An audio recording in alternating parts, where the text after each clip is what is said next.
Hello à tous et bienvenue sur ce nouvel épisode de MVP. Je suis avec Antoine et on va parler de netlinking. Antoine, comment ça va? Salut Paul, salut tout le monde. Ça va et toi? Bah ouais, écoute, ça va nickel, ça va nickel. Euh, en termes de perf sur MVP, je vais faire le petit rappel. On est à 1730 abonnés sur YouTube, donc merci à toutes les personnes qui s'abonnent et qui commentent. Sur Spotify, on est à 105 notes 5 étoiles. Un grand merci à vous. Toujours objectif maintenant 150, hein, évidemment. Et merci à toutes les personnes qui, toutes les semaines, nous posent des questions.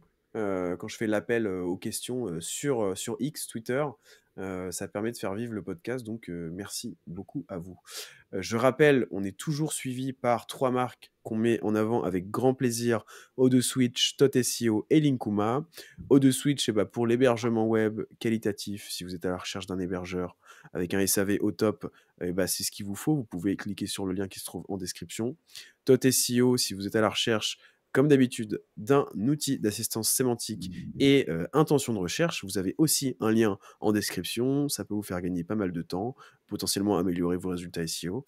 Et Linkuma, si ce que vous voulez, c'est faire du netlinking, mais que vous n'avez pas des milliers, des dizaines de milliers d'euros à mettre tous les mois dans votre linking, et Linkuma c'est parfait parce que vous pouvez tester cet axe SEO à partir de 7 euros le backlink et profiter en plus du coup de fonctionnalités gratuites comme un pré-audit netlinking et une fonctionnalité de délégation de campagne sans coût ajouté du coup, donc c'est plutôt top. N'hésitez pas à aller checker les liens en description pour tout ça. Et nous, on va faire un petit retour sur nos semaines. Antoine, est-ce que tu as des événements marquants? Des événements marquants, je vais parler de l'aspect un peu finance parce que du coup j'en ai parlé dans le dernier podcast et il y a eu des Ouais, petits messages de soutien, c'était super sympa en section ouais, c'est commentaires. vrai. Et franchement, déjà, franchement, tout va bien, il n'y a pas de stress, tu vois, quand tu passes une période financière en soi, c'est juste tu fais de la RH, tu fais un peu de, tu vois, ça va, c'est pas du tout la mort. Et en plus de ça, en fait, on a déjà sorti la tête de l'eau. C'est allé assez vite. On a eu une bonne, un bon début de mois de février avec beaucoup de signatures, à tel Ok. point que là, on arrive pour la première fois de la vie de l'agence à l'objectif de portefeuille à 100%. Donc ça crée des nouvelles problématiques, notamment les consultants qui, pour la première fois, me disent bah, j'ai pas forcément le temps de prendre un nouveau client, parce que c'est la première fois qu'on arrive tous à. Donc, nous, nos objectifs, c'est 10 000 sur du CDI. Donc Hmm. c'est vrai que quand tu as un portefeuille de 10 000, je pense que tu l'avais fait aussi à un moment, maintenant tu préfères prendre des petits portefeuilles et être chill. Tu fais vraiment du 35 heures semaine bien intense, tu vois. Ouais, Donc c'est cool, on y arrive. bonne nouvelle. Sinon, deuxième petit tips, petit truc fun qu'il y a eu cette semaine, c'est que j'ai tenté une manipulation de CTR sur une GMB. Pourquoi? Parce que du coup, avec Paul, on fait pas mal d'apports d'affaires. Et mon but, ça serait de mettre en position zéro l'avis de Paul. Donc je lui ai demandé, est-ce que tu peux refaire ton avis, etc. Mise à jour avis, on a un peu manipulé tout ça. Et ensuite, j'ai fait un petit post et on a réussi à avoir à peu près 12 likes sur l'avis, ce qui est complètement hors norme sur un avis GMB. Tu Ouais, vois, t'as c'est jamais un énorme. avis qui prend 12 likes. Ouais, Et donc, on va voir un petit peu si tu prends la position zéro, mais si tu arrives à verrouiller la position zéro, genre pendant 6 mois, 1 an, et que les gens qui tapent SEO Monkey, notamment tes prospects, ils voient direct le commentaire, tu vois, Paul Vengeon, ça fait ouais, encore une bonne réassurance et je pense que ça pourrait être très puissant. Donc on va essayer de faire clairement. ça, on verra si on y arrive sur les prochaines semaines du coup. Clairement. Et toi Mais du ouais, coup, cette semaine? ça m'a fait un peu rire parce que je reçois les notifs sur mon téléphone en fait de Google Maps et je voyais ouais, votre avis a été liké 10 fois et tout. J'étais en mode putain, c'est vraiment hors norme. Je pensais pas que ça allait marcher autant, tu vois. Mais, euh, mais ouais. Et sinon, niveau semaine, moi de mon côté, tout va bien, toujours dans ma routine de sport et tout. Là, j'ai un festival de tech, musique tech qui arrive fin février. Donc 28 février, 1er mars pour être précis. Donc j'ai un peu hâte d'y aller. Ça fait longtemps que je me suis pas un peu défoulé, donc ça va être super sympa avec des potes. Et sinon, normalement, au moment où sort ce podcast, j'aurais sorti ma vidéo YouTube dédiée à ce sujet, mais je tente en ce moment, du coup, une manipulation de CTR sur la SERP consultant SEO. Donc, pour rappel, j'avais déjà fait une manipulation de CTR sur agence SEO qui avait bien marché, qui a tenu dans le temps en plus, parce que maintenant les gens continuent de cliquer dessus, etc. Là, je voudrais tenter la même sur consultant SEO. J'avais déjà tenté le coup il y a quelques mois, ça n'avait pas pris, j'avais juste fait un post LinkedIn et un post, Twitter, enfin un tweet. Là, du coup, j'ai fait une grosse vidéo. Je vais en reparler sur les réseaux sociaux et voilà, le but, c'est de voir si ça peut tenir. En tout cas, actuellement, je suis 15e. Il y a 3 backlinks qui pointent vers la page et voilà, je vois qu'il y a du potentiel, donc let's go. OK, donc on va attaquer le sujet du coup, maintenant qu'on a fait nos retours semaine. Donc le sujet, qu'est-ce qu'un bon backlink? En gros, notre guide pour cette année. Avec Antoine, on est, je trouve, plutôt pertinent pour parler de ce sujet-là, étant donné qu'on est tous les 2 prestataires et donc que, par conséquent, on achète plusieurs backlinks pour plusieurs clients qui ont, des sites sur plusieurs thématiques et cetera, tous les mois. Donc je sais pas, si tu as une idée, Antoine, de combien tu dépenses en achat de liens tous les mois? Bah, Mais, alors nous, ouais, nous au sein de l'agence, directement notre budget achat de liens, c'est uniquement pour, ce qu'on va appeler les PBN, blog SEO. On ouais. va faire la distinction dans cet épisode entre 3 niveaux de liens, peut-être même plus, hein, mais blog SEO, PBN, où là on va taffer avec les éditeurs. Donc voilà, on achète des blogs SEO, donc c'est des petits sites. Et pour ce qui est des articles invités et de la relation presse digitale, on va laisser nos budgets, les clients dépenser. Donc un peu comme si que, tu vois, tu étais prestataire Google Ads. C'est les clients Ouais. qui branchent leur carte sur Google Ads, ce qui est logique. Et toi, tu vas Mmh. juste prendre des honoraires du temps de travail.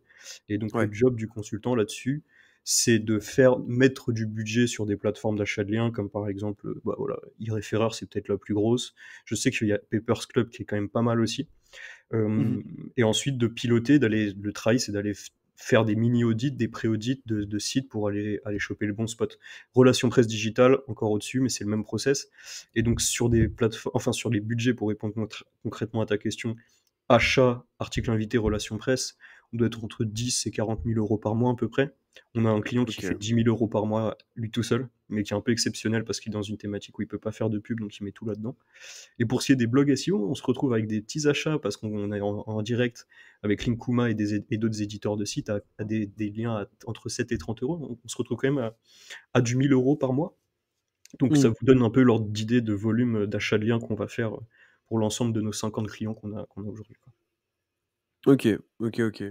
Bah, du coup, moi, de mon côté, c'est moindre, forcément, mais je pense que, les moments où je tourne à, 5 clients, bah, je dois dépenser à peu près 2 500 €, je pense, en achat de liens, tu vois, tous les mois. Tu Globalement, c'est préconises, ça, tu préconises 500 euros par mois à peu près de budget lien. Bah, en général, c'est ce que je fais le plus parce que c'est ce qui marche bien. En fait, je dis toujours aux clients, enfin, en gros, c'est 300 € d'achat de liens un minimum par mois, tu vois? Peu importe la thématique, en général, je vais jamais en dessous. Hem et 500, c'est plutôt le chiffre moyen qui marche bien pour la plupart de mes clients. Mais tu vois, là, j'ai un client, il est, je crois, il est dans les 1000 par mois parce que, on a identifié que c'était vraiment le pilier qu'il fallait le plus pousser sur le site, thématique concurrentielle et cetera. Mmh. Et puis bon, bah, après on le rappelle, hein, mais il y a vraiment des sites, sur les thématiques les plus concurrentielles et qui ont le plus de budget, qui dépensent vraiment, 10 000 € par mois en achat de liens, hein, ça existe, hein, au Sans maximum. doute plus, Pas hein, chez même. moi, hein, mais Ouais, sans doute plus même, je pense. Après oui, déjà une encore plus, relation sans presse, doute. on en reparlera, mais une relation presse, c'est au moins, entre 1 000 et 3 000 €. Donc déjà rien que tu fais un coup Ouais, une bah, ouais, RP, bah, bam, tu pètes le score donc yes, clairement. Pour entrer dans le vif du sujet, c'est quoi un peu les top critères que tu regardes toi en achat de liens? Alors, du coup, tu as évoqué différentes typologies de liens. Partons du principe qu'on veut le lien le plus qualitatif. Comme ça, l'audience, elle a un peu, je sais pas ce que tu en penses, mais tu vois, un guide, utopique du lien parfait, même si, on va faire quelques disclaimers quand même, mais ça dépend, bah, du coup, de la typologie de lien, du budget que vous y allouez, de l'objectif du lien et cetera. Vous allez pas rechercher, les mêmes critères en achetant un lien à 7 € sur Linkuma que vous allez rechercher, avec une relation presse à 3 000 € sur Le Figaro, évidemment. Mais, dans l'idéal, qu'est-ce que tu regardes toi en premier? ouais, bah, d'ailleurs, ça serait bien aussi, hein, qu'on aborde les objectifs en fonction des liens, tu vois? Quel est Ouais, l'objectif d'un Linkuma? Quel est l'objectif d'un article invité? Genre Paul, ouais. ou SEO Monkey qui envoie un backlink vers Paul, et quel est l'objectif Mmh. d'une RP? Heu, les critères, moi, j'aimerais bien déjà partir sur le bon sens, c'est ce qu'on aime bien dire avec Paul. Il y a beaucoup de KPI faits par des SEO pour des SEO, et dans le netlinking, Oui. c'est là qu'on les retrouve le plus.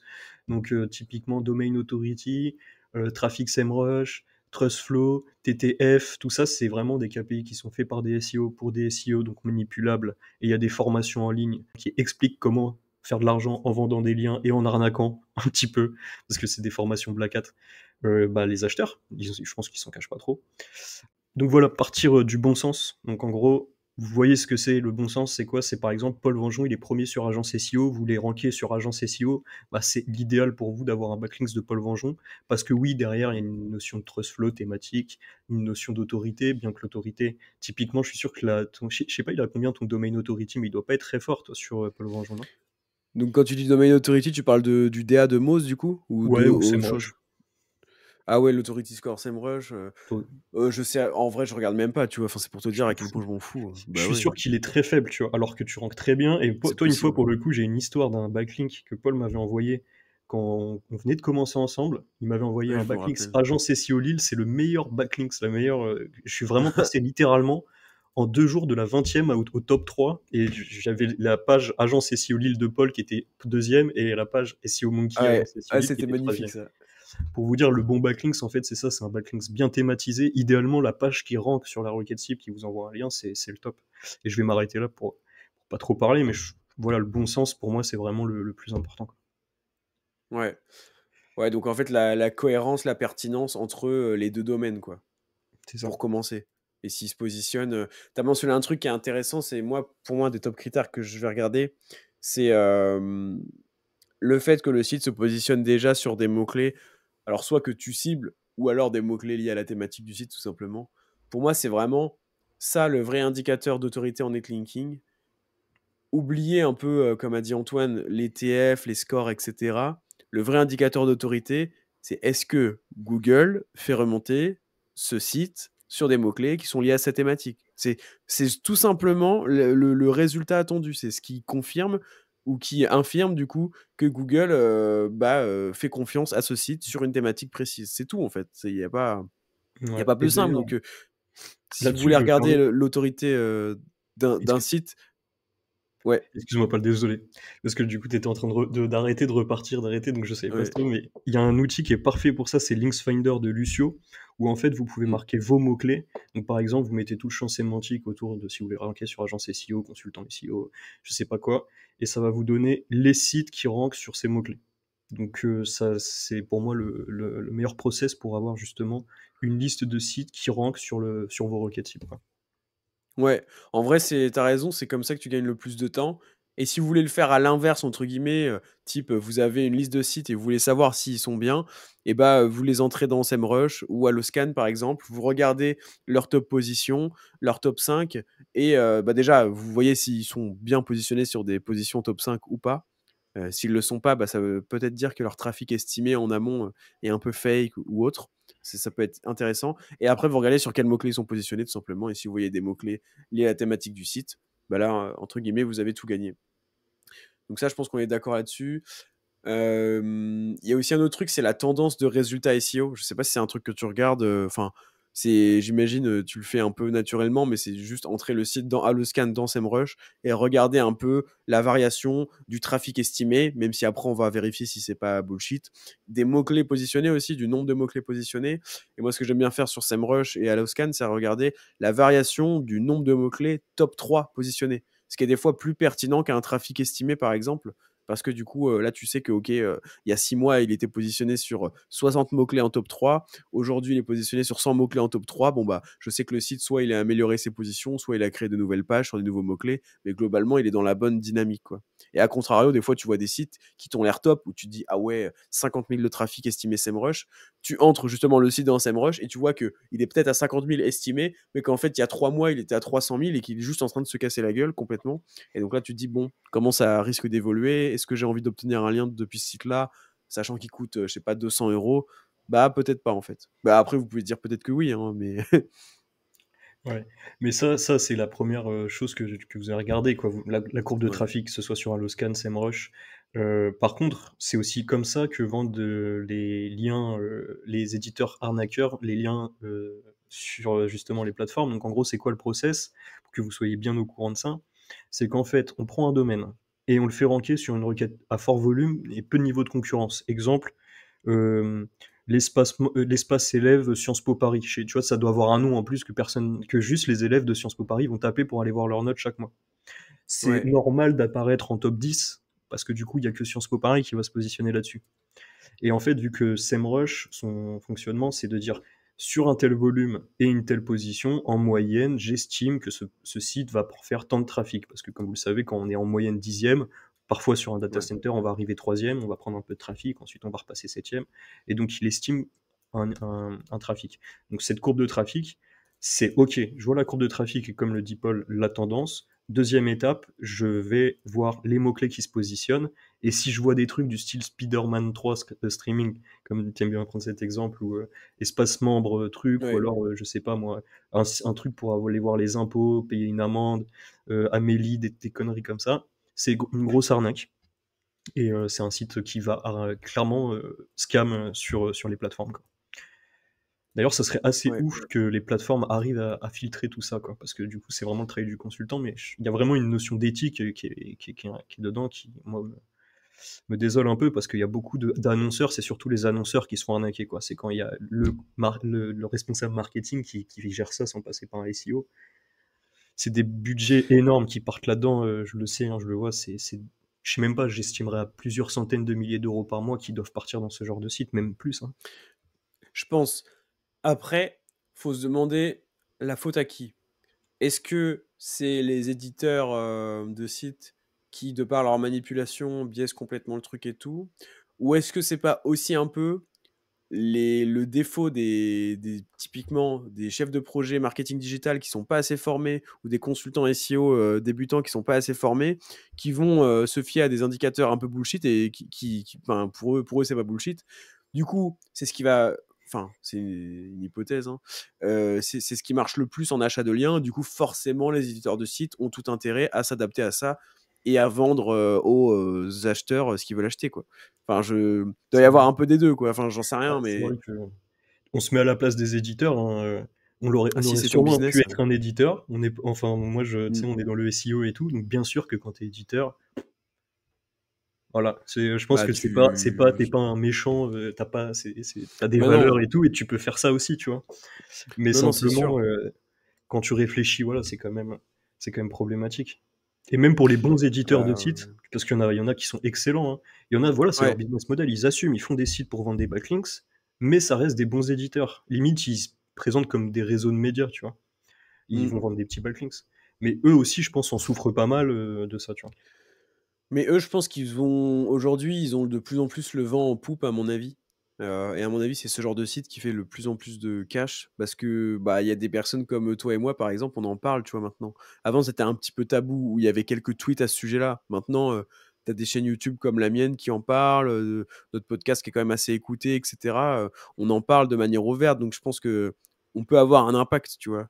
Donc malheureusement pour les éditeurs qui font du bullshit, bah désolé pour vous, mais peut-être que vous a pas trop servi ces dernières années. Mais d'un autre côté, peut-être que ça vous motive, ça vous incite à faire du travail plus qualitatif. Et à mon avis, si vous le faites et si vous adaptez aux demandes actuelles du marché, peut-être un peu plus mature justement sur ce sujet-là, bah je pense que ça peut que rouler pour vous, Que vous honnêtement. allez être récompensé. D'ailleurs, pour avoir parlé avec David Grou de Noise, Mm. je travaille avec les mêmes éditeurs de lui sans le savoir. C'est-à-dire que Ok, on ouais, connaît les bons éditeurs.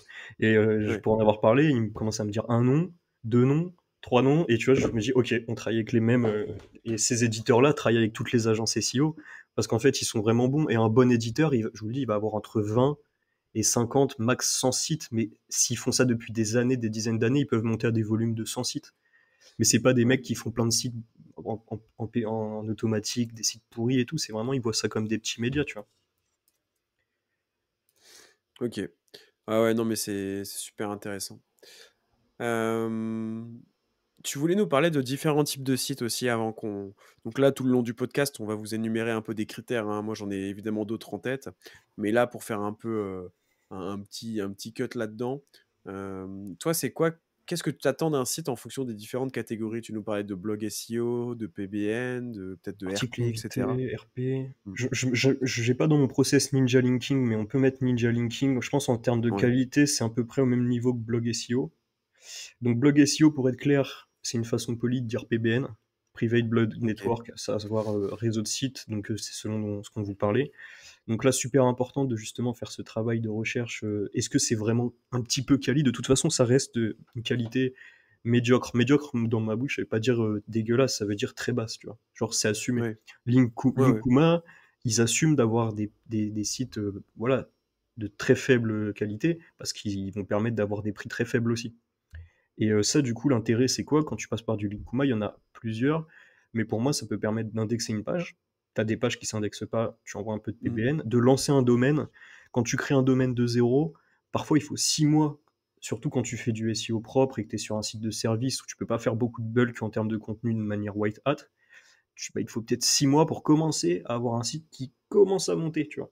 Donc c'est Ouais. bien d'envoyer un peu de jus, tu vois. Tu envoies beaucoup de contenu, tu envoies un peu de jus, tu fais un peu de Linkuma, c'est parfait. Autre chose que moi je fais très peu, c'est ce que toi je pense que tu as testé, c'est du Relinking, ouais. relinking, ouais. Donc t'envoies, Ouais.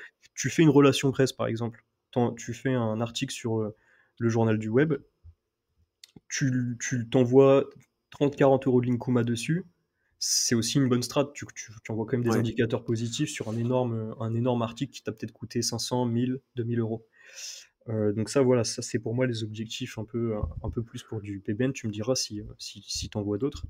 L'article invité, c'est l'exemple que j'ai pris. C'est OK, ça peut s'acheter un article invité parce que sur les vraies plateformes de liens, genre, je vais voilà, passer par Linkfinder, ça va tout vous comparer. Ça, tu vas avoir vraiment des très bons sites, genre Mmh. qui font 300-400 €. Tu as vraiment des sites les mecs ont bossé leur SEO parce que c'était un site de e-commerce ou un site de lead gen à la base, tu vois, pas pour vendre des liens. Ouais. Et là, pour le coup, tu peux vraiment aller te dire: «Je vais chercher de la position». Avec l'exemple que je t'ai donné, en gros, OK, tu m'envoies un backlink, j'étais 20e sur Agence SEO Lim, 2 semaines après, je suis 3e et toi, tu es 2e. C'est Ouais. vraiment l'exemple parfait et ça, pour le coup, c'est vraiment possible, quoi. À condition d'avoir un site à forte autorité qui rank bien sur la requête cible. Et le 3e niveau de lien, la relation presse digitale, pour moi, ça rentre dans une stratégie plus de notoriété. Ça coûte trop cher, on peut pas être rentable, à part si on fait du parasite. Ah si, donc la relation presse digitale, c'est super intéressant. C'est qu'on peut faire ranker, par exemple, Marmiton, tes chefs à domicile, tu peux le faire ranker sur les meilleurs chefs à domicile à Paris, parce que Marmiton a une énorme Ouais. autorité. Et tu fais un listing, comme vous avez déjà vu sûrement sur quels sont les meilleurs restos chinois à Lille. Bam, premier, deuxième, t'as Combini ou le bonbon qui se positionne. Et en fait, tu te mets tout en haut. Donc en fait, tu fais ce qu'on appelle du trafic referral. Donc tu peux être rentable sur une relation presse digitale, ce qui est assez ouf. Tu peux être rentable sur une relation presse digitale. Et grâce à ça, tu t'envoies masse d'autorité. Ça fait vraiment du bien au domaine, une relation presse. Voilà, Google, il adore. Ça, vraiment, il le voit. Et tu peux être rentable grâce à justement ce qu'on appelle du parasite SEO en black hat. Mais en fait, peut-être qu'en white hat, on pourrait l'appeler autre chose parce que ça peut paraître un peu bizarre. Et enfin, tu vas aussi pouvoir l'utiliser dans ta stratégie de notoriété, type faire un post. LinkedIn, on en parlait avec l'agence Linker qui fait ça très bien pour Théo Lyon. Il fait un post, Kudak a fait plus de 400% de croissance en 2023, bam, il fait 300 interactions, donc il réutilise ça. Ouais. Et Ouais, c'est aussi, fort. ouais, et aussi tu peux le mettre sur ton site. Ça c'est trop cool en termes de réassurance. Tu mets une petite section il parle de nous et tu mets les échos, le petit digital, etc. C'est vraiment puissant. Donc la relation presse. Après voilà, faut savoir les budgets RP. Quand on parle de vrai RP, même si c'est du pure player, c'est-à-dire des médias uniquement sur le web, c'est entre 1000 et 5000 € quoi.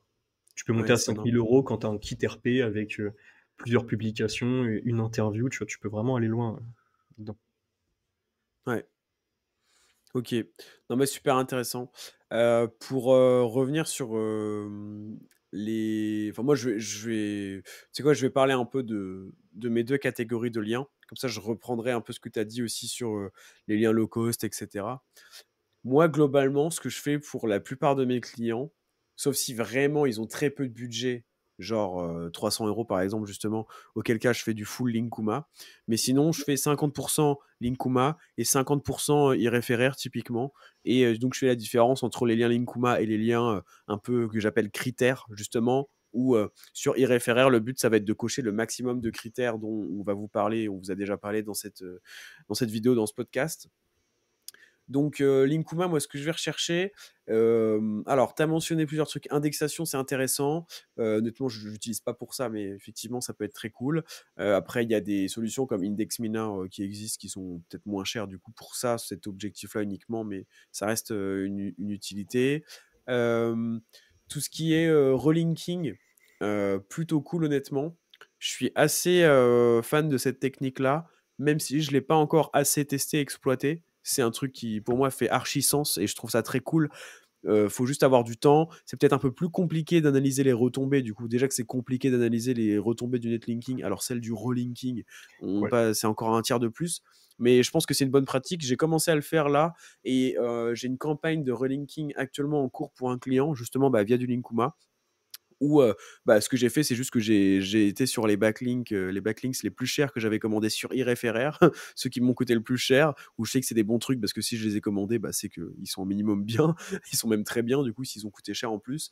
Et du coup j'ai envoyé dessus, donc j'attends quelques jours, encore quelques semaines pour que les liens soient publiés pour analyser ça en profondeur, mais je suis archi fan. Et sinon tout simplement, faire du lien direct vers des pages profondes, ça peut être très puissant avec du Linkuma, hein. Et on peut se dire, je m'en sers pour diluer mes encres. Donc, type, garder les encres les plus optimisées pour les liens, typiquement iReferrer, qui vont coûter, je sais pas, 200 € par exemple, les gros liens, et se dire, je fais du Linkuma à côté sur des encres désoptimisées pour qu'au global, le profil d'encre de ma page soit pas si optimisé que ça, alors que pourtant, il y a de l'optimisé dessus. Ça peut être un truc, et même de manière vraiment 100% classique, se dire, je fais des liens vers des pages profondes stratégiques sur des encres semi-optimisées, optimisées avec Linkuma, ça marche très bien. Moi, j'avais fait ça sur mon site de Way, j'ai fait ça sur des clients, etc. On peut avoir vraiment de très bons résultats avec ça, malgré le fait que, effectivement, quand tu arrives sur Linkuma, tu regardes un peu à quoi ressemble ton backlink, bah ouais, t'as pas un site relation presse hyper beau, tu vois que c'est un peu automatisé, etc., que les sites se ressemblent entre eux, tout ça, ok, mais d'un autre côté, ça peut vraiment pousser, donc nous, c'est ce qu'on recherche, tu vois. Après, c'est peut-être plus d'un point de vue client, où des fois, le client final, si vous êtes prestataire, peut se dire, ok, j'ai regardé à quoi ressemblaient tes backlinks, c'est vrai que ça fait un peu petit blog, etc., mais après, il faut bien lui faire comprendre que d'un point de vue SEO, ça nous, enfin, c'est pas non plus un site joli qui nous intéresse, tu vois, qu'il y a différents, justement, lui dire littéralement ce qu'on est en train de dire, différents objectifs pour différentes typologies de backlinks qui correspondent à différents prix, en fait, tout simplement. Euh, donc voilà pour ça. Et donc sur les liens plutôt iReferrer, liens où là je vais chercher les critères, et je vais regarder ce qu'on regarde, enfin ce qu'on a mentionné précédemment, ce qu'on va mentionner après là aussi, parce qu'on n'a pas fini du tout de faire la liste des critères. Et après, je fais pas forcément de différence, tu vois, ensuite, entre, une fois que je suis sur iReferrer, en gros, entre un lien à 50 € qui va faire 5000 de trafic sur des mots-clés un peu thématiques et un lien qui va coûter 350 € sur un site qui, là, pour le coup, est vraiment une des références de la thématique de mon client. Je fais pas trop de différence, tu vois, je les catégorise pas avec des noms différents, honnêtement, mais c'est à chaque fois des attentes différentes, quoi, forcément. Un lien à 300 €, là, je vais vouloir un trafic estimé assez élevé, qui, quand je regarde les positions, je me rends compte n'est pas fake, tu vois, qui correspond à des vraies positions sur des gros mots-clés thématiques. Vraiment un site à 300 balles, j'attends qu'il soit premier sur des gros mots-clés de sa thématique, quoi. Donc, je sais pas, typiquement, si je prends un site de compléments alimentaires, je veux un site qui soit top 5 sur le mot-clé whey, tu vois, ou ce genre de truc. Ou sur BCA, ou sur whey bien fait, ou sur, tu vois, des gros mots-clés comme ça, où il y a du volume. Parce que là, du coup, c'est, comme je le disais avant, la meilleure métrique pour moi d'autorité, le meilleur score d'autorité. Tout simplement, est-ce que Google fait remonter le site sur des positions thématiques? C'est la base. Donc voilà pour ça un peu comment je fais. Donc souvent du 50-50, comme je disais, entre Linkuma quantitatif, on va dire, quantitatif qui pousse, et iReferrer qualitatif avec des critères qu'on essaie de pousser au maximum. Pour, encore une fois, il n'y a pas de vérité absolue. Le but, c'est juste de mettre le maximum de chances de son côté quand on dépense cher en netlinking, justement, avoir le maximum de voyants au vert, quoi. Après, c'est pas, c'est impossible d'avoir tout au vert, quoi. OK, j'ai plein de questions à te poser moi du coup, peut-être qu'on va pas exactement suivre le plan parce que sinon l'épisode il va être trop long et en plus j'ai un badminton à 18h45, il est 19h45, il est 19h. Mais du coup en vrai Ouais. pour rebondir là-dessus, je pense que en vrai ça va être super pertinent que tu approfondisses un peu tout ça. Donc OK, tu as ta stratégie sur, blog SEO, article invité. Toi, l'impression que relation presse digitale, c'est tu fais pas trop? Peut-être parce que ta typologie Mmh. de clients ont pas le but. Ouais, c'est ça en fait, c'est plutôt ça. Là, j'ai un client qui est à 1 000 €, on pourrait commencer à en faire, tu vois? 1 000 € d'achat de liens par mois. Tu peux Mais en commencer. général, les plus gros liens que je vais acheter, ça va être, 300, je suis peut-être monté à 500, tu vois? Mais ça va Tu peux rarement faire une au-dessus. RP avec un client à 1 000 € si tu lui dis: «En fait, là, on va mettre 2 000 € et sur les 2 autres mois, on va mettre 500 €», Ouais, tu vois? Comme ça va ouais. quand tu fais une stratégie RP, tu vois, tu vas plus lisser. Du coup, ma question, c'était déjà en fait, c'est plus, je vais te demander combien, en termes de liens tu vas faire, en termes de ratio si tu en as un, PBN, article invité. Ensuite aussi en termes de ratio, encre optimisée versus semi-optimisée versus encre, voilà, de marque et deep linking versus page d'accueil. Si tu peux nous donner les 3 ratios à peu près là-dessus. Ouais. Alors déjà pour le tarif, comme je te disais, souvent c'est 50-50. C'est-à-dire que si tu prends ma presta netlinking moyenne, le mec paye, 500 € d'achat de liens par mois. Très souvent, je vais faire du 250 € Linkuma et du 250 €, iReferrer où là, je vais essayer de choper, tu vois, 3 gros liens ou enfin entre 1 et 3 et 5 liens, on va dire, tu vois, à peu près. Donc Ouais. ça peut descendre Donc en jusqu'à termes de des liens à nombre, 50 €. parce que du coup pour Linkuma à 250, ça te fait combien en moyenne? Ça te fait quasiment 10 Linkuma à peu près pour arrondir.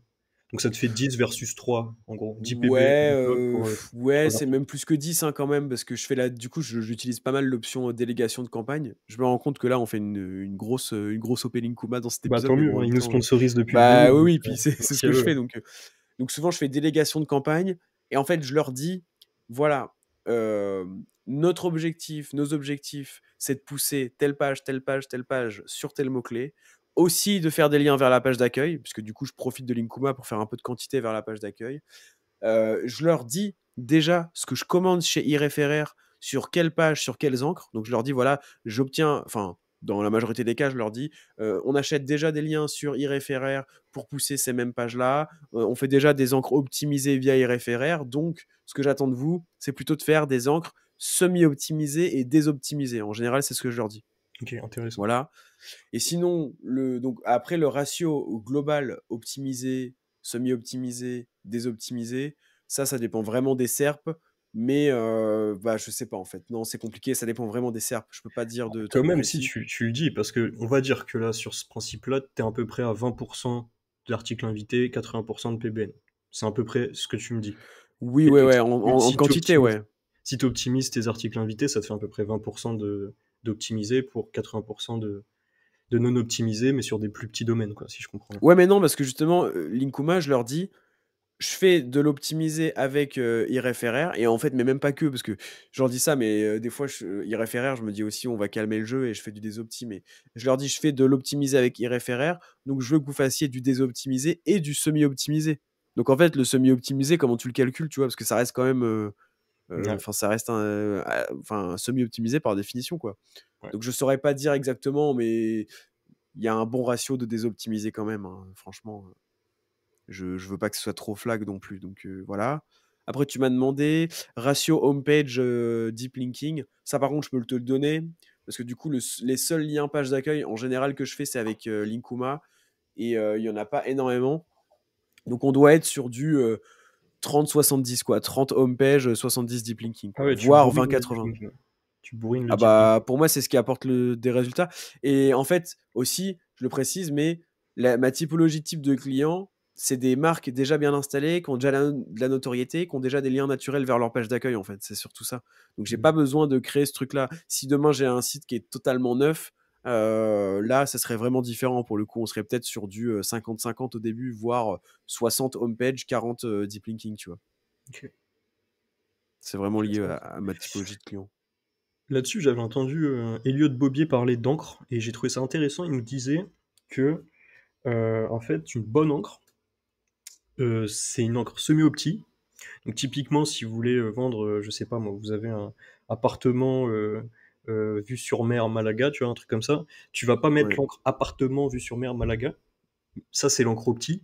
Tu vas mettre l'encre Ici, virgule, retrouver nos appartements qui ont la vue sur mer à Malaga. Et du coup, Ouais. c'est une encre en fait, c'est du bon sens parce qu'elle va être plus cliquée. Donc en fait, il y a pas que Google, hein, il y a aussi le visiteur, on en parle beaucoup avec Paul. Et en plus, dedans, il y a toutes les requêtes. Donc ça, c'est Ouais. encore une fois, c'est du bon sens. Moi, je crois au bon sens. Et je pense que ce genre d'encre un peu semi-optique, mais c'est avec un objectif de CTR. En gros, vraiment, c'est de l'UX, quoi. Ça, pour moi, donc c'est très bien. Et en plus, c'est pas risqué, ça a que du positif. Mmh. Ouais. Et d'ailleurs, à ce niveau-là, Hem, petit tip que nous a donné Léo Poitvin, c'est que les encres qui ont le meilleur CTR, ce sont les encres bleues naturelles, avec la couleur de base, tu vois. Donc vous amusez pas à ouais. mettre mon site, il est noir et jaune, je mets mes encres jaunes. Toi, ils sont jaunes sur ton site ou pas?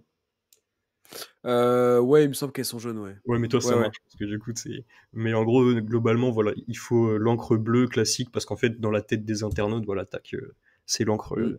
ça clique, quoi. Bah, moi, mon site est sur fond noir, donc de toute façon, c'est soit je mets ça en jaune, soit en blanc, mais c'est déjà mon texte qui est en blanc, enfin, Ouais, ouais. bleu, ça on le verrait pas pour le coup, je pense. Mais bon, bref. Hem, OK. Moi, je voudrais faire un point quand même parce que sur les critères netlinking à proprement parler, on a beaucoup parlé de trafic, beaucoup de tendances de positionnement SEO, alors c'est très bien, mais je pense qu'il faut apporter un côté plutôt, netlinking justement. Donc les performances, enfin les statistiques netlinking des domaines référents sont importantes dans le choix. Et donc moi, ce que je regarde en général là-dessus, ça va être le nombre de domaines référents Majestic SEO. Donc c'est un premier indicateur, hein, c'est pas la Bible, mais c'est déjà bien. Si j'ai un site qui a 500 par exemple, je sais que pour Majestic c'est vraiment beaucoup. Et donc je peux me dire, ok, le site est vendu 300 euros, il a quand même 500 domaines référents. A priori ça fait sens, je peux creuser, tu vois. Si je vois que c'est vendu 300 euros et qu'il y a 10 domaines référents, je sais d'emblée que c'est mort, tu vois. Je sais que c'est juste pas suffisant.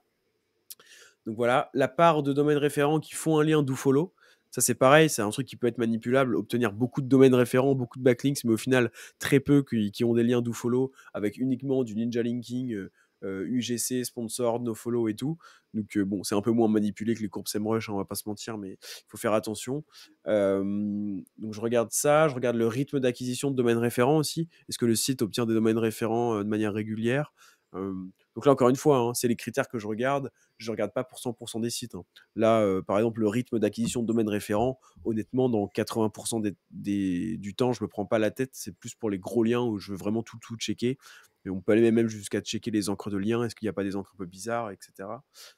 Donc voilà, globalement, je dirais que c'est important de regarder ça. C'est les trucs que tu regardes, toi, Antoine, domaine référent Ouais, bah alors déjà, il y a un petit truc fun là-dessus, c'est la différence je dirais, de précision entre Majestic et les autres outils. Là-dessus, notamment Ouais, SEMrush. C'est démoralisant, SEMrush. Tu passes ton concurrent, tu vois, il y a marqué 10 000 domaines référents. Tu ouais, dis non, mais c'est merde, il va n'importe vraiment quoi. falloir que j'achète 10 000 backlinks. Et en fait, tu passes sur Majestic, il y en a 300. Et Ouais, 300 domaines référents Majestic, c'est énorme. ouais. C'est énorme de chez énorme. Genre les plus gros sites, ils sont entre 100, 300 c'est déjà des très très très très très gros sites. Donc ça Mm. c'est super rassurant, je dirais, parce que vous allez voir sur votre SERP, vous passez sur Majestic plutôt que sur SEMrush et vous allez vous rendre compte que votre concurrent il en a 30 et que vous en avez 10. Donc là tout de suite on se dit ok, il m'en faut que 20, je vais les faire sur Ouais, 12 mois, c'est bon. C'est tout de ouais, suite clairement. une autre paire de manches que de te faire 10 000 backlinks SEMrush. Mm. D'ailleurs, je sais pas pourquoi SEMrush est aussi peu précis, je comprends pas. Est-ce qu'il y a des robots qui envoient des liens sur plein de sites Moi, pourris je qui les pense que c'est contrôlent? une histoire de budget des boîtes. SEMrush a beaucoup plus de budget, peut crawler beaucoup plus et donc découvrir beaucoup plus de sites de manière Bah, générale que moi, je Majestic pense peut-être pas. se limite aux sites les plus connus. Bah, tu sais quoi, je Je sais ferais pas. l'étude, je regarderais sur les sites qui ont beaucoup de liens, genre 20K, ça m'arrive souvent sur des préaudits, je fais 4-5 préaudits par jour, d'avoir des 20K, des 10K, 10K backlinks.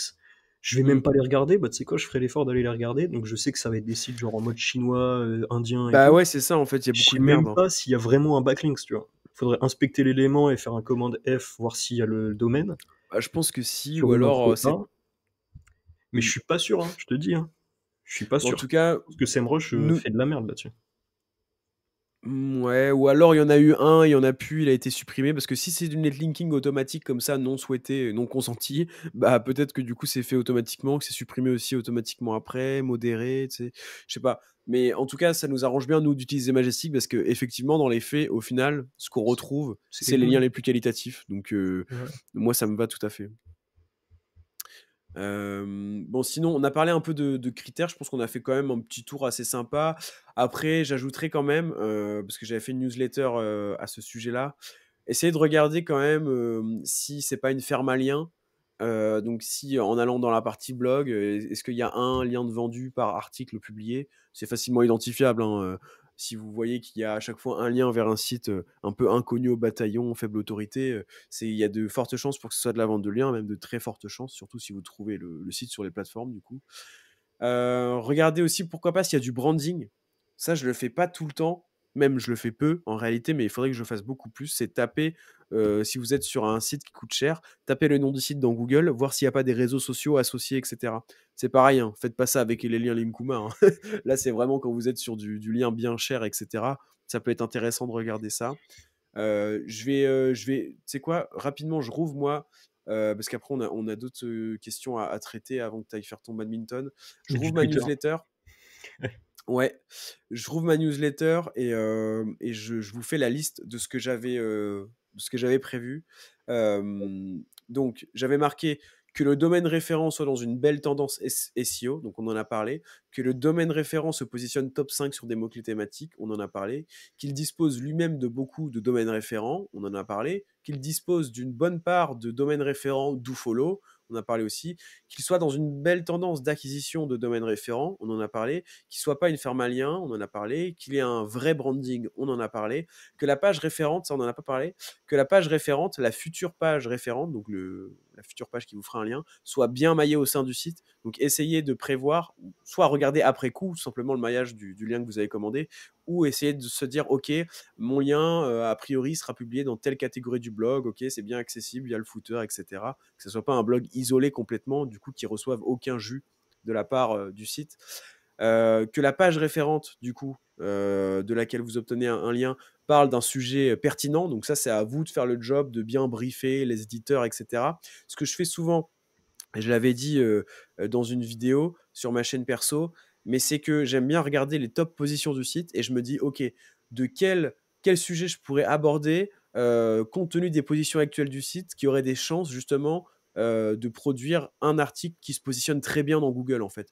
Donc si je vois que par exemple le site se positionne très bien sur graines de chia bien fait, whey bien fait, etc. Bah pourquoi pas, si ça colle avec la thématique de mon client, je vais proposer un sujet, je sais pas, enfin, thé vert bien fait, tu vois, enfin j'en sais rien, si ça match. Parce que je me dis, le site rank déjà sur des mots-clés similaires, donc a priori, si on fait un bon article, ça peut très bien ranker. Et là, pour vous, c'est jackpot, vous obtenez un lien depuis une page qui se positionne bien. C'est jackpot aussi pour l'éditeur, il est super content, enfin tout le monde est content, quoi. Donc voilà. Il faut que la page référente fasse aussi un lien dofollow. Donc dofollow, c'est un terme qui n'existe pas en réalité, mais c'est pour dire que le lien n'est pas en nofollow, ni en UGC, ni en sponsored. Donc c'est des attributs de lien qui peuvent faire que Google du coup considère pas le lien. Et dernier point, et encore une fois, c'est pas exhaustif, hein, il y en a encore plein d'autres, mais dernier point que j'avais noté, que la page référente ne mentionne pas article sponsorisé ou contenu sponsorisé ou publicité, etc. Parce que des fois, c'est mentionné comme ça. Et ça, moi, je pense que ça peut être identifié par Google. Ça fait partie, ça peut être un pattern. Donc, vous pouvez avoir un lien dofollow, mais dans un article où c'est mentionné sponsorisation ou article invité ou ce genre de truc, moi je suis pas trop fan, je préfère qu'il n'y ait pas ça, ça limite les risques. Voilà pour les critères. Moi j'avais une question à te poser, Antoine, avant de faire les questions rapidement des internautes. C'est toi globalement. Ah non, avant la question, je vais rappeler les sponsors parce qu'on est à peu près aux trois quarts de Vas-y. l'épisode, je pense. Petit rappel, tant que j'y pense. Donc, un grand merci à Odoswitch, TotSEO et Linkuma de sponsoriser cet épisode de podcast. Et puis, bah, en fait, le podcast de manière générale. Vous avez 3 liens en description. Bon, en début de vidéo, je vous ai déjà dit à quoi servait chaque solution, donc je ne vais pas faire un rappel. Et vous avez les 3 liens qui sont dans la description. Un grand merci à eux. La question que je voulais te poser, Antoine, c'est Globalement, c'est quoi ton expérience, toi, avec les plateformes de netlinking? Sans les citer, hein, forcément, mais qu'est-ce que tu trouves le plus souvent comme site? Est-ce que globalement, tu es assez content des sites que tu trouves? Alors là, on ne parle pas des plateformes, on va exclure les plateformes low cost, genre Linkuma, AccessLink, etc. Mais plutôt sur les plateformes où tu cherches du très qualitatif. Est-ce que tu es content, toi, de ce que tu trouves en général? Et même, et sur 10 sites que tu peux croiser, combien t'en choisis en moyenne, tu vois? Combien tu valides sur 10 sites que tu croises ou sur 100 sites? Moi, je suis moins bien placé que toi pour y répondre parce que du coup, je fais plus beaucoup de On SEO dirait que toi, achat. t'en fais plus. Ouais, par contre, j'ai les retours des consultants et tout, mais là, typiquement, c'est un sujet que j'aimerais leur poser. Mais Ouais, globalement, moi, ce que j'ai eu un échange avec Lucio de Linkfinder qui, lui, pour le coup, est à 100% dans le netlinking. Pour ah bah rappel, ouais. Linkfinder, c'est une plateforme d'ailleurs. Faudrait qu'il sponsorise le podcast aussi, Lucio, qui, qui permet de voir quel est le site. En gros, quand tu vends un lien, souvent tu les mets sur plusieurs plateformes et ça te donne les prix. Donc c'est pas mal. Et je lui avais posé la question, je lui ai dit quelles sont selon toi les meilleures plateformes, celles qui ressortent toujours à peu près le mieux. Et étonnamment, bon non, pas étonnamment, il y a iReferrer qui est le mastodonte, je pense, celui qui est le plus utilisé. Mm. Euh, et assez étonnamment, il y a Paperclub qui, pour moi, justement, j'avais une image marketing du SEO, ça fait partie du groupe Eskimos, relations presse, cher et tout. Et ben non, en fait, il se Ouais. positionne bien. Et il me dit que Peut-être justement, sur des gros médias. ouais, même sur des médias moyens. D'ailleurs, pour le média, c'est un 2 3 médias et médias. Et en effet, Paperclub qui se positionne comme une plateforme un peu relation presse digitale slash article invité haut de gamme. Ok. Et en tout cas, non, ils sont assez compétitifs. Donc, j'ai pas vraiment la réponse sur chaque plateforme. Mais en tout cas, d'après Lucio, on a 2 plateformes qui sortent un peu. Et après moi, pour malheureusement, on peut pas penser à tout le monde, mais je pense à comment il s'appelle celui de Jackie? C'est, Geeks Garden. Ouais. Je crois que j'ai eu vraiment des bons échos là-dessus et après les autres, malheureusement, j'ai pas eu le temps de tous les tester, quoi. C'est juste que j'ai pas je fais du SEO que pour SEO Monkey, donc j'ai pas le temps de tout tester. Ok. Ok. Bah pareil, moi j'ai pas eu le temps de tout tester, hein, pas du tout. En agence, quand je bossais en agence, j'ai testé pas mal Rocket Links, iReferrer. En vrai, c'était principalement ça. Aujourd'hui, je fais Linkuma, iReferrer. Et bah, sur iReferrer, du coup, donc on le rappelle, qui est quand même une plateforme assez avantageuse d'un point de vue prix. Mais ça m'empêche pas de trouver, il n'y a pas que du bon, hein. C'est bien d'un point de vue prix, c'est-à-dire que pour un même site, il y a quand même de fortes chances pour que le prix sur iReferrer soit un peu moins cher que sur d'autres plateformes. Mais pour autant, tu peux ajouter les sites que tu veux dessus, donc il y a de tout. Et moi, pour répondre à la question que je t'avais posée un peu, je pense que sur 100 sites que je croise, pour mes clients, je dois en commander 20, même pas, tu vois, ça se trouve, hein. 10 ou 20, ouais. Parce que vraiment, la plupart du temps, je me dis: «OK, non, bah, Super intéressant. heu, Je pense le que site plus est». le budget est bas aussi et plus le taux est important. Mais en gros, quand tu es entre Mmh. 30, on va dire, et 200, c'est super intéressant ce que tu dis. Il y a au moins il y a 90% de poubelles, quoi. Ouais, ouais, je pense. C'est ouf, hein. 80-90, je pense, honnêtement. Ouais. Parce que soit il y a pas de performance, soit il y a des performances, mais le prix est bien trop cher. Et j'ai l'impression qu'on s'en sort de moins en moins bien en achat de liens. Quand je bossais en agence, j'avais vraiment l'impression que je tombais sur des bons sites. Alors après, j'étais peut-être aussi moins exigeant, hein, c'est possible, hein. Mais j'avais l'impression de tomber sur des bons sites pour globalement pas trop cher. Alors qu'aujourd'hui, il y a des bons sites, mais j'ai l'impression qu'ils coûtent vraiment, vraiment cher, quoi. Genre je te dis un truc à con, un 30 000 de trafic estimé SEMrush. Mais quand je dis trafic estimé, c'est du vrai trafic, du coup, après vérification sur des vrais mots-clés et tout. Bah, j'avais l'impression qu'avant, je pouvais trouver ça, je sais pas, hein, quand je bossais en agence il y a genre 3 ans, je pense que je trouvais ça 30 000, allez, peut-être pour 100 euros, quoi. J'ai l'impression que maintenant, ces mêmes sites-là, je les trouve, pareil, ils sont toujours à 30 000, toujours le même type de mots-clés et tout, mais plutôt dans les, justement, 300 euros, quoi. Enfin, 200, 300. Après, peut-être que je me trompe, hein, je suis prêt à en débattre si il y a des gens en commentaire qui achètent beaucoup de liens et qui en achètent depuis plusieurs années. Dites-moi ce que vous en pensez. Est-ce qu'il y a une inflation sur les prix des liens? Mais moi, je trouve, quoi, les bons sites, ils sont de plus en plus rares. Et quand ils sont là, et bah, ils sont super chers quoi, j'ai l'impression. Donc c'est aussi pour ça, souvent je tombe sur des bons sites, mais que je me dis: «Mais non, mais c'est mort, on va pas mettre, la moitié du budget, du client, sur un site quoi». Genre, donc j'attends et je trouve mieux. Donc voilà, mais ouais, 80-90 de poubelles, c'est un peu ce que je trouve. Souvent, ce que je trouve, c'est des fermes à liens aussi, hein, des sites qui font beaucoup, beaucoup de ventes de liens. Alors ça, je peux faire l'impasse dessus si le site est vraiment bon, qu'il est sur une bonne tendance et tout. S'il vend beaucoup de liens, bon voilà, c'est pas très grave, mais c'est bête, j'aimerais bien que ce soit pas le cas. Et surtout, je tombe sur des sites qui ont pas de branding. Mais bon, ça dépend, aussi, c'est pareil, comme mes clients n'ont pas un budget d'achat de liens à fond, et que je fais pas des sites uniquement les plus qualitatifs en commande, bah oui, forcément, un lien que tu vas vendre 50 €, tu vas pas faire une chaîne YouTube et un truc juste pour vendre plus de liens. Enfin, je comprends le truc, mais ça dépend de la typologie. Mais voilà, moi, un peu ce que je trouve. Hem, on peut faire, rapidement, les tops erreurs des noobs qui nous viennent en tête en achat de liens. Je sais pas si tu en as toi en tête, Antoine? Moi j'en ai Bah, quelques-unes, une ou 2. typiquement ça, si vous savez qu'il y a 90 de poubelles, en dessous des 300 €, bah, de pas savoir aller chercher le 10 et d'acheter, comme ça sans Bah faire ouais, de pré-audit.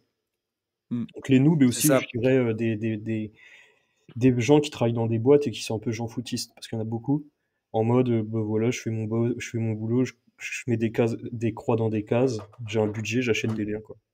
Et ça, à mon Ouais, avis, ça représente un énorme budget, il y a beaucoup, beaucoup d'argent qui part là. J'ai aucune idée de combien ça peut représenter, mais pour moi, c'est vraiment des centaines, voire des millions d'euros chaque mois qui partent dans tous ces liens ouais, c'est et je sûr. trouve ça vraiment, n'importe quoi. Moi je résumerais ça sous l'erreur globale de se fier à des indicateurs bullshit, et on va les redétailler parce que je pense que c'est important de faire un point là-dessus. Tout ce qui est indicateur d'autorité des outils, donc pour les citer, le TF de Majestic, le DA de Moz, le DR de Ahref, l'Authority Score de SEMrush, tous ces trucs-là, c'est très bien, mais c'est pas la vision de Google en fait. C'est voué à répliquer la vision de Google, à répliquer le score de PageRank auquel on avait accès avant, donc avant que moi et Antoine on fasse du SEO, avant qu'on commence. Mais c'est pas ça. Donc, je dis pas qu'il faut pas se baser dessus. Je sais que par exemple, de tous ces indicateurs-là, je crois que le DR d'Ahref est plutôt bon, que le mode de calcul est pas dégueulasse et que ça peut quand même permettre de dégrossir une liste de spots potentiels, etc. Mais voilà, l'erreur du débutant, c'est par manque de connaissances, par manque de critères de sélection, se baser là-dessus parce que c'est rassurant, parce que c'est des scores sur 100, parce que voilà, c'est simple de se dire, ok, un DR 50, ça vaut 100 euros, tu vois. C'est super simple, ça, pour une agence de se dire ça, pour les nouveaux qui arrivent et tout. Mais voilà, donc c'est se focaliser là-dessus, se focaliser sur le trafic estimé d'outils. On parle souvent de SEMrush, mais il n'y a pas que eux. On leur jette pas la pierre non plus. Voilà, ça reste une métrique hyper pertinente. C'est juste que il faut refiltrer derrière. Donc voilà, score d'autorité, trafic estimé, allez voir plus loin que ça. Au lieu de regarder le score d'autorité, essayez plutôt de regarder si le site se positionne sur des mots-clés thématiques. C'est ça pour moi le vrai score d'autorité. Il faudrait même avoir un trafic thématique, tu sais, un trafic estimé thématique et vraiment fiable. Ce serait vraiment cool. Et pareil, au lieu de regarder le trafic estimé, regardez plutôt déjà le nombre de mots-clés positionnés en top 3, top 5, top 10, c'est déjà un peu plus parlant. Et si vous voulez regarder dans le qualitatif, bah, c'est pareil que le point d'avant. Regardez les positions, les top positions du site, celles qui lui apporteraient le plus de trafic. Est-ce que c'est du top 5? Est-ce qu'ils sont dixièmes? S'ils sont dixièmes, voire plus, c'est que peut-être c'est de la manipulation de trafic estimé SEMrush et que c'est pas pertinent. Et est-ce que c'est des mots-clés thématiques toujours? Donc ça, je dirais que c'est les erreurs du débutant. C'est se fier à des indicateurs qui paraissent, qui simplifient les choses, mais qui du coup biaisent un peu tout ça. On va passer aux questions internautes pour conclure. Il faut que tu partes dans combien de temps, toi, Antoine? J'ai te dire 8 minutes max. Ok, on va faire ça en très très vite. Est-ce que tu veux je te les balance et tu réponds Vas-y, vite ou let's go. Vas-y, on fait ok. ça. Ah bah là, magnifique. Nicolas, faut-il privilégier les métriques ou le trafic d'un domaine Ça dépend, référent? c'est quoi le métrique, c'est quoi le trafic? Trafic, SEMrush, pareil. Mais le trafic, c'est une métrique. Mais en tout cas, si tu t'as pas accès au Mm, vrai trafic, puisque t'as pas la Search Console. Donc mm. la métrique du trafic est une métrique. Ouais, Donc, c'est ça. globalement, pour redire ce qu'on a dit, moi je pense le meilleur, voilà, c'est mots-clés positionnés en top 3, au moins vous êtes sûr de pas vous tromper, quoi. Ouais, c'est ça. Comment établir une bonne stratégie de backlink? Quelle fréquence? Quelle pondération des encres? Bon, en vrai, ça, on a déjà répondu. Clairement.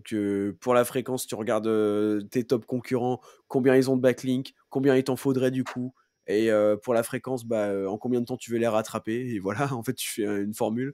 Quelle pondération des encres? Bah, en fonction des acteurs historiques de la SERP surtout. Ceux qui se positionnent depuis longtemps, longtemps sur ta SERP, qu'est-ce qu'ils font? Et donc qu'est-ce que tu peux faire? Qu'est-ce qui est permis par Google? Auguste qui nous dit votre retour d'expérience sur le relinking. On en a parlé, moi c'est en cours, j'ai pas encore tiré de conclusion, mais je crois OK. fortement en cette technique puisque ça me semble hyper pertinent. Bison SEO, faut-il mieux acheter des backlinks ou avoir son propre réseau privé? Alors, je peux répondre si tu veux. Vas-y, commence. Euh, Je pense qu'on sera d'accord. Bah, moi je dis en théorie pure et dure, vaut mieux avoir son propre réseau privé tout simplement parce qu'il vendra pas des liens à des milliards de personnes. Surtout que votre propre réseau privé, vous avez le contrôle sur la qualité, vous pouvez faire un truc super qualitatif. Il y a PBN et PBN, hein, évidemment. Le truc, c'est que dans les faits, ça prend énormément de temps. C'est impossible pour une agence de faire ça, sauf si elle met des profils à temps partiel ou à temps plein dessus. Moi, j'aurais absolument pas le temps de faire un PBN par client et tout, impossible. C'est peut-être possible si vous automatisez, bref. Mais du coup, en théorie, propre réseau, mais dans les faits, est-ce que tu peux le faire quand tu es prestataire, en tout cas, compliqué. Je sais pas ce que tu en penses. Ouais, là-dessus, Romain Pirotte nous avait dit un truc que j'avais bien aimé. Je sais pas si tu t'en souviens, il avait dit, sur les PBN, ça prend tellement de temps à créer et à maintenir, qu'il y a des boîtes aujourd'hui qui se sont spécialisées là-dedans, qui font que ça, comme Ouais. Linkuma. Pourquoi je me Mmh. ferais chier à créer un PBN alors que je peux, chez Linkuma, pour 7 €, 30 € avoir des bons Ouais. PBN? Bah, ouais, c'est ça. T'as tout dit. Hem Laurent, qui nous dit: «J'y crois plus aux backlinks non legit, sauf, PR et cetera». Donc PR, je sais pas ce qu'il veut dire, relation presse peut-être du Ouais, coup? relation presse. Ouais. Suis-je le seul? Eh bah, écoute, enfin, J'aurais tendance à être je d'accord avec toi. Même si, bah, c'est ça. bon, c'est ce qu'on a dit, il y a quand même de l'intérêt avec, du Linkuma et tout, mais globalement, je suis quand même d'accord avec toi à 80. Ça. Mmh. En fait, on voit que c'est ils ont ce type de backlink n'a pas forcément le vent en poupe comparé à il y a quelques années. Maintenant, si tu le fais bien en deep linking et tout, pour moi, ça reste une arme, de destruction massive où tu peux vraiment, percer des SERPs, passer de la 15e à la 5e position et top 1 après donc ça peut marcher mais peut-être qu'au global, sur 100 liens commandés, ça marche moins qu'avant, quoi. Mmh. Donc ouais, et après pour le RP les RP, moi j'ai pas, trop testé honnêtement encore, avec mes clients ou avec moi-même, donc je pourrais pas te faire un retour, mais Antoine, je crois que tu aimes plutôt bien ça. Ouais, j'adore. Heu, Tona SEO, comment flairer la bonne affaire? Quel est le critère le plus important? Et ben écoute, je pense qu'avec l'épisode là, tu as un peu toutes les clés. Si jamais tu veux, en savoir plus et même pour les auditeurs qui voudraient, un truc, en partage d'écran sur le sujet dont on parle actuellement, j'ai fait une vidéo YouTube, récente sur ma chaîne qui s'appelle justement «Qu'est-ce qu'un bon backlink?» donc qui a le même titre que cet épisode de podcast, où je vous montre un peu ces critères-là en partage d'écran. Donc en fait, je vous dis: premier critère, ça, voici comment on le regarde. Deuxième critère, ça, voici comment on le regarde. Avec Alloscan, avec Majestic, etc. Donc n'hésitez pas à checker ça. Et comment flairer la bonne affaire? En fait, c'est tout simplement faire la part entre le prix du site et les critères que tu coches derrière. Donc plus le site vaut cher, plus il est censé cocher de critères. Et voilà. Pour finir, Elliot Bobier, qu'on salue. Avec les nouveaux signaux invisibles utilisés par Google, est-ce que le levier netlinking va perdre du poids et devenir pas assez rentable à activer? Alors, je ne sais pas ce que tu entends par levier invisible, enfin, signaux invisibles, mais peut-être tout ce qui est branding, peut-être tout ce qui est signaux utilisateurs, CTR, etc. Mais effectivement, je pense qu'on a de plus en plus intérêt à se concentrer aussi sur tout ce qui est branding, à peut-être diviser un peu son budget netlinking pour plutôt le renommer en budget d'autorité, comprenant des actions genre influence, genre création, lancement d'une chaîne YouTube, etc. Je pense que ça peut que être bon. Euh, et en fait, je garderai. En fait, pour l'autorité de manière générale, j'irai plus vers du branding pour se dire je travaille mon autorité de manière générale. Mais pour pousser une page précise sur un mot-clé précis avec une encre, bah là, pour moi, le netlinking, ça reste hyper pertinent. Je sais pas ce que tu en penses, Antoine. Ouais. Le netlinking n'est pas mort. Clairement pas. Clairement Faut pas. juste bien savoir l'utiliser, quoi. Ouais. Bah, voilà, écoute, j'ai essayé de speeder Antoine pour que tu puisses aller à ton badminton. Je pense que là, on est Dites-nous en bien. commentaire s'il y a des gens qui font du badminton à Lille, on cherche un double. Voilà. Je suis pas sûr que ce soit l'incitation qui génère le plus de commentaires, historiquement sur nos vidéos, Antoine, mais c'est la plus sensée. C'est la plus legit. Donc ça, c'est magnifique. Bah, écoutez, sinon, à tout le monde, on vous dit à la semaine prochaine. Ciao. Ciao.